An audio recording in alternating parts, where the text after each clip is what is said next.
حابیل کو قتل کرنے کے بعد قابیل نے اپنی بیوی کو ساتھ لیا اور دور دراز نرم زمین کے پاس جا کر رہائش پذیر ہو گیا اور آدم علیہ السلام کے سامنے تک نہ ہوا۔ آدم علیہ السلام پہاڑوں کے قریب ایک بستی میں رہ رہے تھے، یہ ان سے بہت دور جا بسا تھا۔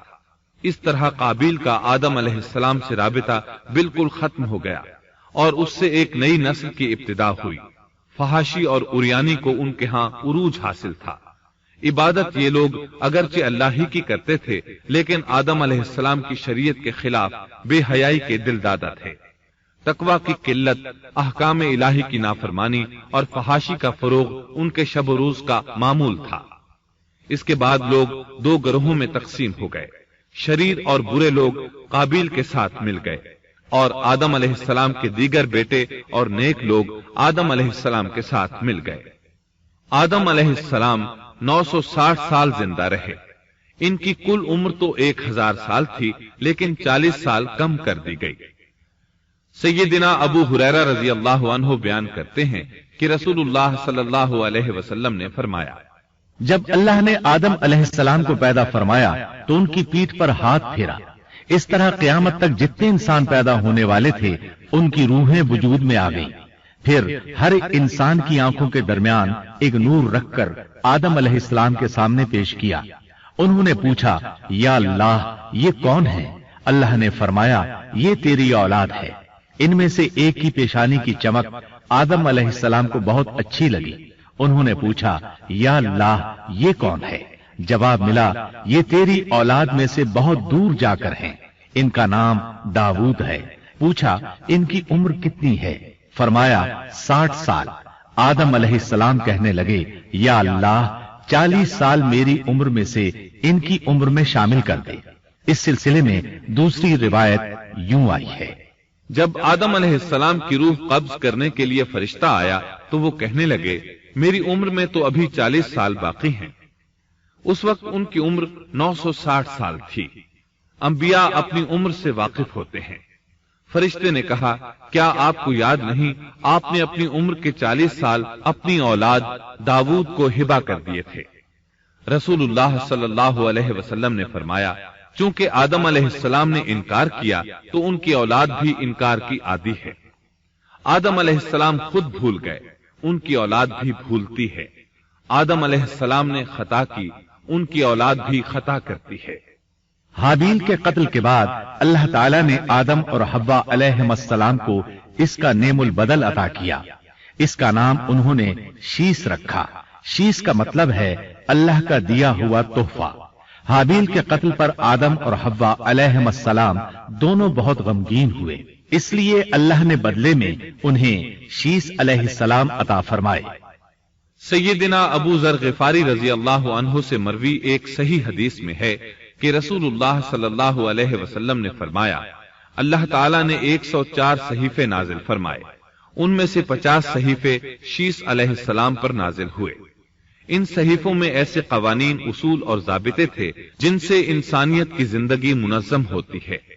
شیس علیہ السلام نے آدم علیہ السلام سے علم حاصل کیا، لیکن آدم علیہ السلام کا تمام علم وہ حاصل نہ کر سکے، اس لیے کہ آدم علیہ السلام نے بالمشافہہ اللہ تعالی سے علم حاصل کیا تھا اور بہت سی اشیاء کا علم اللہ تعالی نے انہیں سکھا دیا تھا، اس لیے وہ تمام علماء سے بڑھ کر عالم تھے۔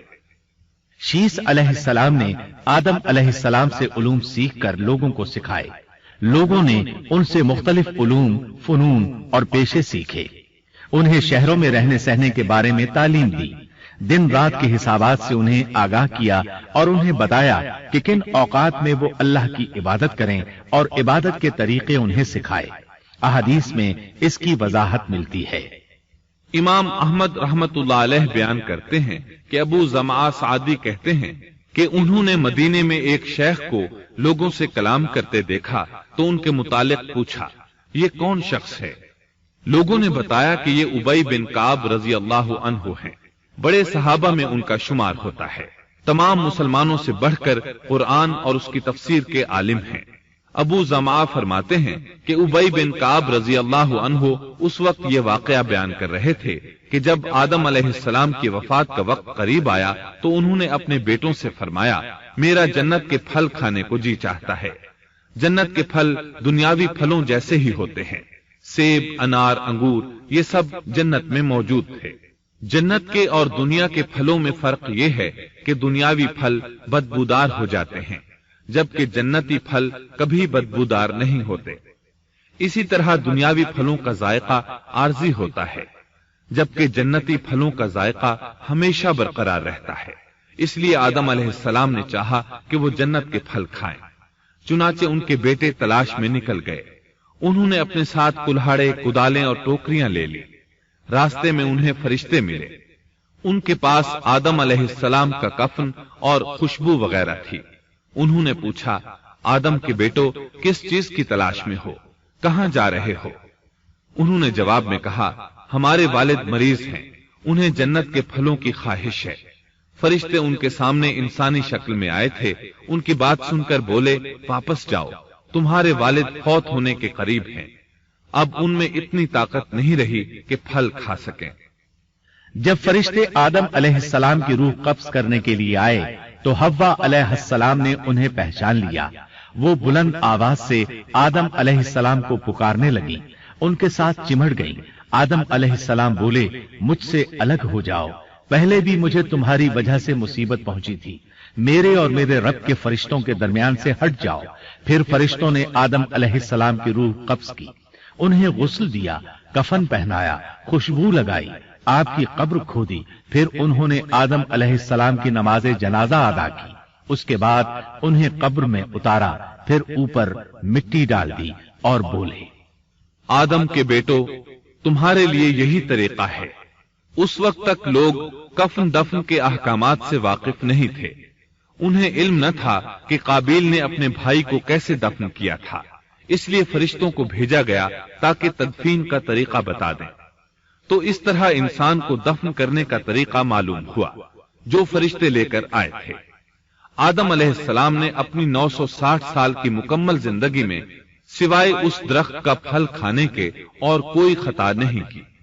یہ تھا ہمارے باپ سیدنا آدم علیہ السلام کا اسوہ اور سیرت طیبہ کا حال۔ آپ کی وفات کے 1 سال بعد حوا علیہ السلام بھی وفات پا گئیں۔ آدم علیہ السلام کی وفات کے بعد ان کے بیٹے شیس علیہ السلام نے ان کی ذمہ داریاں سنبھال لی۔ اب تبلیغ کا کام انہیں کرنا تھا۔ ادھر قابیل جو نرم زمین میں جا آباد ہوا تھا، اس کی اولاد نے فتنہ و فساد اور سرکشی کی زندگی اختیار کی۔ انہوں نے قتل و غارت گری کا بازار گرم کر دیا۔ یہ لوگ آدم علیہ السلام کی قوم کے پاس سے گزرتے تو وہاں بھی فساد مچاتے۔ ابن عباس رضی اللہ عنہما سورۃ الاحزاب آیت 33 کی تفسیر کرتے ہوئے فرماتے ہیں، پرانے زمانے کی جاہلیت کی طرح اپنے بناؤ کا اظہار نہ کیا کرو۔ اس وقت 2 نسلیں آباد تھیں، ایک پہاڑ پر اور دوسری نرم زمین پر۔ پہاڑوں کے مرد خوش شکل تھے، عورتیں سیاہ فام تھیں، جبکہ زمین والوں کی عورتیں خوبصورت تھیں اور مردوں کے رنگ سانولے تھے۔ اب ابلیس نے اپنا کام شروع کیا۔ وہ انسانی شکل میں نرم زمین والوں کے پاس آیا اور ایک شخص کا غلام بن کر رہنے لگا۔ پھر اس نے بانسری شکل کی ایک چیز ایجاد کی اور اس کو بجانے لگا۔ لوگ اس آواز پر لٹو ہو گئے، اس کے گرد بھیڑ لگا کر سننے لگے۔ پھر ایک دن میلے کا مقرر ہو گیا، اس میں ہزارہا مرد اور عورتیں جمع ہونے لگے۔ اتفاق سے وہاں ایک دن ایک پہاڑی آدمی بھی آ گیا۔ اس نے میدانی عورتوں کے حسن و جمال کو دیکھا۔ اس نے اپنے قبیلے والوں سے ان کے حسن و جمال کا ذکر کیا۔ اب وہاں کے لوگ کثرت سے میدانی علاقے میں آنے لگے۔ اس طرح آہستہ آہستہ مردوں اور عورتوں میں اختلاط بڑھا، بدکاری اور زناکاری عام ہوئی، جبکہ یہ سب کام شیس علیہ السلام کی شریعت میں حرام تھے۔ یہ سب بیان کرنے کے بعد ابن عباس رضی اللہ عنہما کہتے ہیں، اللہ تعالی کے قول اور قدیم جاہلیت سے یہی مراد ہے، کیونکہ ان لوگوں نے زمین میں ایک عظیم فساد اور انتشار برپا کر رکھا تھا۔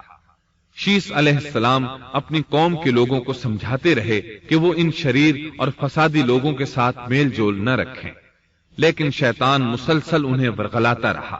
یہاں تک کہ شیس علیہ السلام کے ساتھ بہت تھوڑے لوگ رہ گئے اور قابیل کی قوم میں بہت اضافہ ہو گیا۔ لوگ یوں ہی زندگی بسر کرتے رہے، یہاں تک کہ اللہ تعالیٰ نے ان میں ادریس علیہ السلام کو مبعوث فرمایا۔ چنانچہ اب ہم آپ کو ادریس علیہ السلام کے بارے میں بتاتے ہیں۔